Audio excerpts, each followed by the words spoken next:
The 78th UN General Assembly opens in New York with a warning on day one. Our world is becoming unhinged. But with the leaders of 4 members of the UN Security Council skipping the week-long event, what does that say about the relevance and the future of the United Nations? Also, we'll look at that question we seem to ask every year. Is a permanent seat for Africa on the UN Security Council still in the cards? Straight Talk Africa starts now.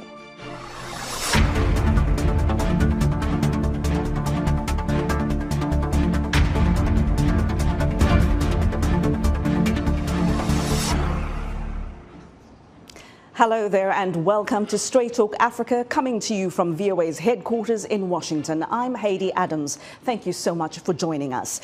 UN Secretary General Antonio Guterres opened the 78th UN General Assembly with a somber assessment of the state of the world today. Our world is becoming unhinged. Geopolitical tensions are rising. Global challenges are mounting. And we seem incapable of coming together to respond.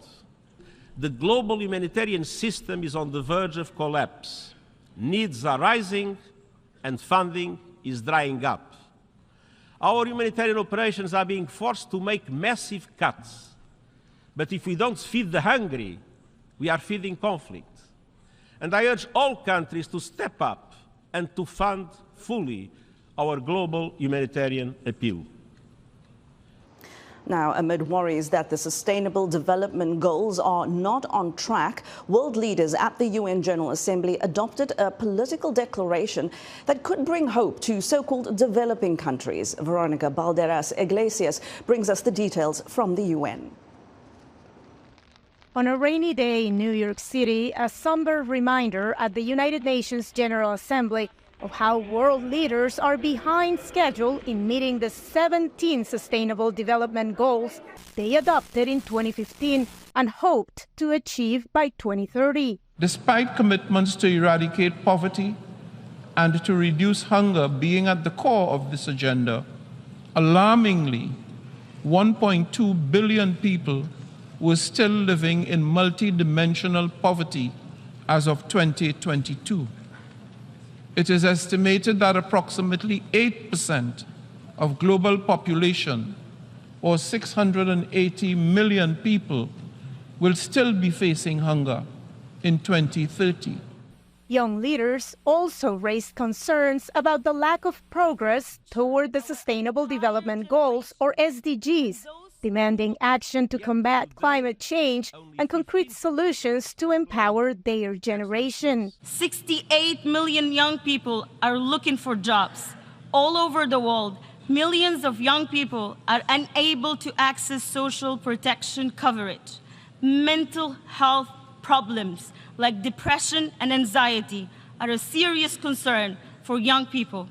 World leaders did manage to adopt on Monday a political declaration that brings a ray of hope to struggling economies. This includes clear support for an SDG stimulus of at least $500 billion a year, as well as an effective debt relief mechanism that supports payment suspensions, longer lending terms, and lower rates. Guterres said countries can help get the SDGs back on track by paying attention to 6 targeted areas, including relieving hunger, ensuring gender equality, and improving education. Our proposed Global Digital Compact will also help countries build safe digital systems that provide internet access for all, including students in hard-to-reach communities. Guterres highlighted another initiative that aims to create 400 million new jobs, especially in the green, care, and digital sectors. He also emphasized that countries must act now to rescue the SDGs. Well, we go now to VOA correspondent Veronica Balderas Iglesias, who is at the United Nations in New York for us. Veronica, great to see you. Give us a sense of the mood in New York among world leaders, given what the UN Secretary General warned about. Yes, Haydé, well, yesterday we heard again from the Secretary General these very strong statements trying to put or shed light on the food insecurity, the hunger that developing nations are experiencing, and also really giving us a sense of lack of collaboration, lack of support from the advanced countries to the developing ones, despite this political declaration that they adopted the previous day, and that is going to bring this $500 billion a year to try to, make these projects become better in terms of sustainability and equality. However, we have to say that the President of the General Assembly did yesterday emphasize that change can be made, that it's just a matter of putting aside the divisions, putting aside all the conflicts that exist in terms of bureaucracy, in terms of lack of funding, and it is a way, it's a possible way of helping developing nations, but the will needs to be there. It cannot just be talks at this high level and then go back to their countries and not help the vulnerable nations, Haydé. Well, yeah, it always comes down to money and political will, doesn't it? Veronica, what else is expected to come out of this gathering in coming days? We've already heard so many issues come up already, but what else can we expect? Well, today, for example, we have the Security Council meetings. We also have a Climate Ambition Summit. So two of the most important things, I think, for the African continent will be the impact of the suspension by Russia of the Sea Grain Initiative, which is preventing the flow of grains from Ukraine that African countries really rely on. And so that's going to be one topic, but also the effects of climate change. We heard from analysts from the Center of Strategic International Studies. They replied to some questions. I asked them about the impact of climate change and how they say that the climate change is impacting the nations that are polluting the least, the ones that are contributing to greenhouse emissions the least. And so there needs to be money to build a better infrastructure that allows for adaptation and resilience. And that needs, again, money, it needs political will, it needs the involvement of governments, NGOs, and the citizens. But that's not going to happen immediately. And so these high-level officials from the United Nations are calling on world leaders to come together to try to engage. This is a very good opportunity, Haydé, to meet face-to-face, to build those relationships and then translate them into projects that are going to help developing nations. Indeed. Veronica, just briefly, the leaders of France, the UK, China and Russia are skipping the event, of course, due to various reasons. But what are we to read into the fact that they are not there? Well, we have to try to understand that the reasons that they gave, some of them, for instance, France and the UK, they mentioned scheduling conflicts, but we need to understand that China and Russia usually skip these high-level meetings at the General Assembly. And now there is also an international criminal court warrant for the arrest of President Vladimir Putin. So that makes it a little bit more difficult for him to travel if, the U.S. would actually issue him a visa. So this is giving the opportunity to the United States to engage with those developing nations that, in a way, have become very cozy with Russia and China. And so this is an opportunity for the U.S. to say, hey, I also have the resources, I have the political will, let's engage and let's steer away from those other relationships. So we can read that, I guess, into what is happening. Well, yeah, not getting a visa would be the least of President Vladimir Putin's problems. Veronica Balderas Iglesias at the United Nations for us, a big thank you to you. Well, we're going to take a short break here, still ahead on Straight Talk Africa. The leaders of France, Russia, China and the UK all no-shows at this year's UNGA. What does that say about the UN's future and relevance? And is Africa's push for a permanent seat on the UN Security Council gaining or losing momentum? We'll talk about that when we come back. In times of change, when the world seems uncertain, and what we hear doesn't reflect what we see, we seek the truth. When we are told only part of the story, we lose trust. In moments of crisis, our dreams, hopes, and wishes for a better tomorrow depends on a free press. At Voice of America, we bring you the stories that people take risks to see. We connect the world and unite it with truth. At Voice of America, we show you the whole picture.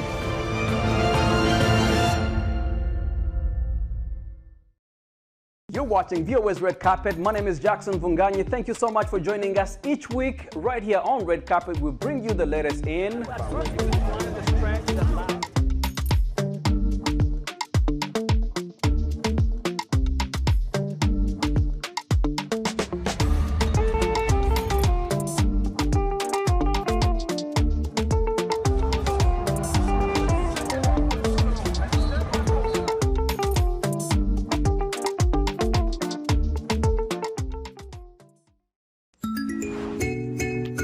For most women, work has always been in confined spaces such as factories or office buildings. But now, with the convenience of the internet and other tools, women, especially mothers with young children, find working from home more appealing. On this week's episode of Our Voices, we look at ways mothers can continue to contribute financially to their household without sacrificing much time away from their children. Also, we'll get tips from mothers who have achieved this objective, the jobs and the companies with the flexibilities that mothers long for. Join the conversation each week right here on Our Voices.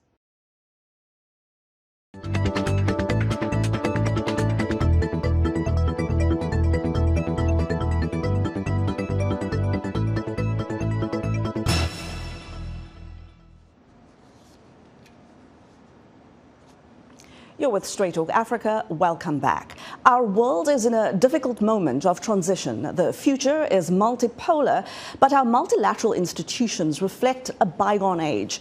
The global financial architecture is outdated, dysfunctional, and unfair. It requires deep structural reform, and the same can be said about the UN Security Council.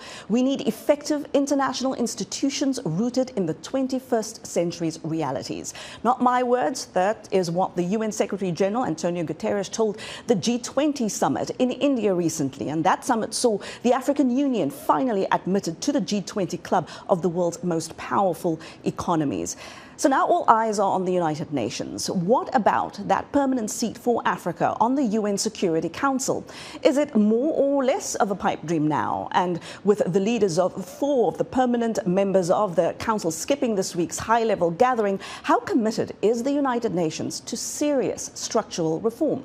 My guests are Frannie Léautier. She's the CEO of SouthBridge Investments. She joins us via Skype from Helsinki in Finland. And also with us is Michael Walsh. He's a senior fellow at the Foreign Policy Research Institute. Frannie and Michael, a warm welcome to both of you. Great to have you here. And Michael, I'm going to start with you. Could you sum up for us the geopolitical climate in which this UNGA is taking place this week? I think that when you look at what's been going on since the last UNGA, we've had this sort of question about what does unhinging mean, right? So you heard the Secretary General talking about the world becoming unhinged. So what is unhinged? So you have an unhinging on priorities. So there's a debate over what are the priorities for the world. If you ask a small island state, obviously sea level rise is a key issue for them. It's an existential issue. If you ask the US, it's Ukraine right now is the main issue, right? So when we go across the board, there's different countries have different priorities. But it's the range of priorities and the intensity of debate, I think, which makes it qualify for this unhinged level. But then there's another type of unhinging that's happening in that we've had a proliferation of multilateral organizations. So now there's a debate not only on what should the issues be, but where should you actually debate the issues? Where should the decisions be made? And so we saw the BRICS summit and all of the things that happened there. We see the G7, we see the G20, we see all these institutions. So now there's another question about where should we be having these discussions? And we'll get through some of that again later on in the discussion. Frannie, we see the leaders of France, the UK, China and Russia skipping this week's events. Of course, we know Xi Jinping never comes. There's also, of course, the ICC arrest warrant out for Russian President Vladimir Putin. So he wasn't going to show up anyway. But does the absence of these leaders tell us anything about just how relevant the United Nations is as a sort of forum, the way in which Michael just referred to? I think the United Nations remains extremely relevant, and that can be proven by just how many African heads of state have showed up for this meeting and the agenda that they bring with them for conversation.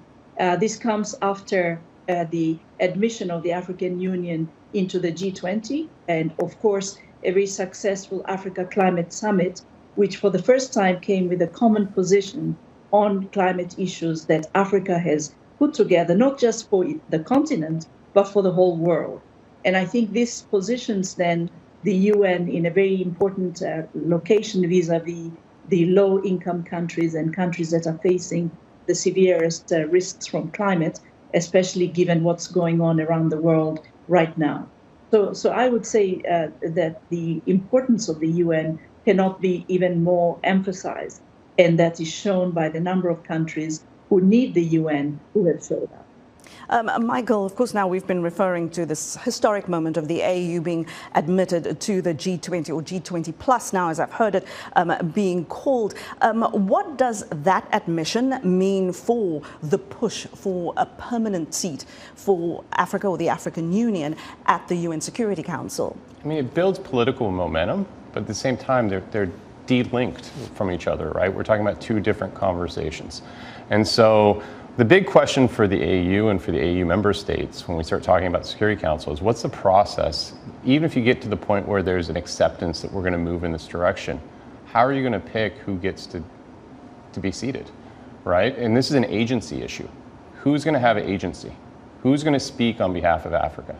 And when you look at what happened yesterday with the comments that were made, I mean, the Nigerian president spoke very sort of broadly about the issues facing. It wasn't the issues facing Nigeria, it's the issues facing Africa. And so that gave a stage, an opportunity for him to demonstrate, you know, his leadership on behalf of the continent. But that's a decision that has to be made, and that's a very difficult decision to be made. So I'm not sure that it necessarily has a direct correlation here, but there is going to be some momentum that they get out of this, and people will try to build on that. But it's all part of Africa wanting a bigger voice on the international stage.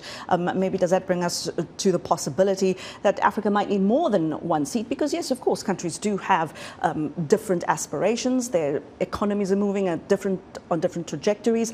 How would you figure that anyway? I mean, there's so many different international organizations, multilateral organizations that exist, right? So even if you get a seat on the Security Council, you're not going to have a seat in the Five Eyes discussions or in the BRIC discussion. Some countries will, but you're not going to have a discussion at the G7, right? And so when you start talking about these different organizations, it matters which organizations you're in, because we're having discussions happening across multiple organizations. So just getting a Security Council seat alone doesn't necessarily achieve what it would have achieved in 1960 or 1970, but it's a huge step forward. And so it's symbolic, and it actually is pragmatically important because it does give an opportunity to be able to elevate these issues and to have a voice on a stage that Africa hasn't had that voice yet. Frannie, one area, of course, we can be certain the Africans are going to want to see change now that it is part of Africa as a region is part of the G20, and that's reform of the global financial system. Just getting admitted to the G20, that alone, that process has taken the AU about 7 years. Do you see us getting to the point of reforms in the global financial system? Do you see that happening in the short to medium term? And what exactly needs to change first? I think there's a lot of optimism now around the changes in the multilateral development banks, which have been undertaking a series of reforms with benchmarking taking place across them. This was reviewed recently at the G20 meeting. You have also discussions within the multilateral development banks on more representation of Africa in those banks. And then, of course, you have the outcome of this Nairobi Africa Climate Summit, which, in addition to having a common voice on climate issues, also emphasized the importance of the reform of the multilateral system and the need to listen to Africa's own solutions and focus on investments and trade, in addition to the other relationships that the continent has had with the rest of the world. So I think there is optimism now that because of climate and the risks that Africa is facing, and because of the recent challenges with a number of coups that have taken place on the continent, some other security risks, that these security issues, whether climate-related or related to war and other security challenges, make it imperative for Africa to have a bigger voice in those institutions that make decisions around security. And since security is linked to development finance and to development outcomes, that means also the multilateral development institutions that are responsible for development finance. Michael, what is your take? I mean, what does this momentum we talk about, what is this spotlight right now on giving Africa a bigger voice on the international stage? What does that do for its quest to see global financial reform? I mean, when you see what Ramaphosa was saying when he gave his talk about their efforts in Ukraine and trying to provide evidence that this was important, that this was valuable, that this achieved something, right? Being able to have these data points, to be able to say that Africa is advocating for things and it's leading to results, that momentum is powerful because that pushes us towards a recognition that all of this engagement is meaningful, even if it's slow. And it has been slow. So when you hear about the push towards financial reform, that's been slow. But African voices are continuing to advocate for it and continue to push for it. So whether it's security or finance or whatever we're talking about, across the board, African states and their leaders are speaking and advocating for change. And every time they're able to actually achieve a result from that change, that adds more data points to be able to say we're making progress. And that's what they're trying to do. The question is whether they're making progress quickly enough to meet their own internal desires. Right, correct. Frannie, one thing, of course, about the UNGA bringing everyone together is that it also gives us some insight into the geopolitical divisions and tensions that do exist in the world. Is it worse than we think, or is there more cooperation and unity among nations than, maybe perhaps those of us in the media give the world the impression? I think this perhaps can be drawn since the COVID crisis, where there was a huge demand for global cooperation in order to get to solutions. And some of the pressures for Africa to be better represented also come from that time where the access to vaccines was quite limited for Africa because it was not present in those conversations and decision-making. So I think it started much earlier than the current situation with the war in Ukraine. And I think it really pushes us for more multilateral decision-making, and Africa is asking for that because the world has become more complex. The kind of decisions we need to make need to be more collaborative to solve the climate crisis. So if you take the example of the Nairobi Climate Summit, where Africa says, yes, we are not the ones who've been responsible for generating all of these emissions, but we are going to be the ones responsible to actually seek solutions that help the whole world decarbonize. And that's a cooperative decision by Africa to cooperate with the rest of the world. The same thing can be said about security issues because these are interconnected, and the same thing can be said also about development issues because without development you cannot have trade, and without trade we don't have the ability to maintain the quality of life in all countries, whether more advanced economies or developing countries. Frannie talked about some of this earlier, Michael, but I want to get your take. How relevant and useful is the United Nations still as a platform for nations coming together to debate? You mentioned earlier there are so many other options right now, but how useful and how relevant is the United Nations still? Well, we're here today talking about it, so that's an indication, right? So, for states that aren't parties to the G20, who aren't parties to some of these other institutions, removing the UNGA as a central convening moment every year would take their political agency away from them. They have an opportunity to stand on a stage and tell the world and declare, these are the issues that matter to our people. These are the issues the world should take attention to and should take action on. And so to remove that would actually remove the agency of those countries. So while it's important, we're talking about the Security Council reform, we're talking about BRICS, we're talking about all these other organizations that people are advocating in the world, those maybe are meaningful for those countries that are participating, and indirectly it might be meaningful for some of the countries that can get indirectly represented by those states. But this is direct opportunity for these states to engage, and their heads of states to come to New York and to make these statements, and we all pay attention to them. And so I think it is still relevant to this day, and it gives an ability to elevate policy issues which wouldn't get elevated otherwise. And I'll give one example is the mineral exploitation issue that was raised yesterday on the floor. That's an issue that we don't talk about a lot, but you do talk about it in context of African conversations. And so, that's an opportunity for someone to come from the continent and to make that statement on the world stage and to elevate that policy priority. So it's meaningful in that sense. Frannie, just very briefly, we saw US President Joe Biden's speech yesterday focus almost entirely on Russia's war in Ukraine. But, of course, in recent years, we've seen pressure on countries to choose sides. Do you sense there is war fatigue creeping in among nations, irrespective of which side they've actually chosen? I think in general, history has proven that being non-aligned has always been helpful for countries that are dependent on other countries for their own development. And the current situation really puts those countries, like the majority of countries in Africa, in a difficult situation. So I do think that being able to reach out, and I was very happy, for example, to see the outcome of the US-Africa Business Forum, which took place in Botswana, and that followed on a very successful business summit that took place in Washington, hosted by President Biden. So paying attention to the issues that African countries are facing actually helps to push forward on development issues, and that then helps the whole world and not just Africa. And finally, when you look at the youth of Africa, they are very expectant that the future is going to be better than the past.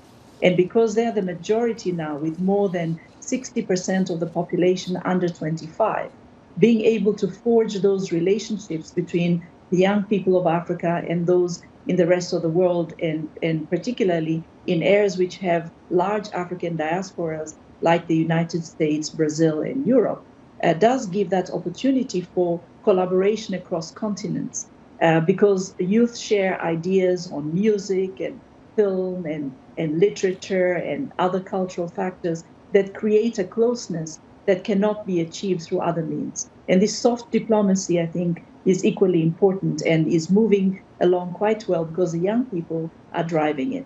So I think this is really important. And even though we are right now distracted by the war in Ukraine, the issues of development remain central. The challenges of climate are very important and need to be attended to. And countries in Africa are hurting from both those fronts. True indeed. Frannie, when we speak of Africa's youth, it always does make one feel a lot more hopeful. Well, Frannie Léautier and Michael Walsh, I do appreciate your perspectives, and I do appreciate your time. Thank you both for joining me. And that is our show this week. Thank you, as always, for watching and for always listening. I will see you next time. Until then, it's goodbye.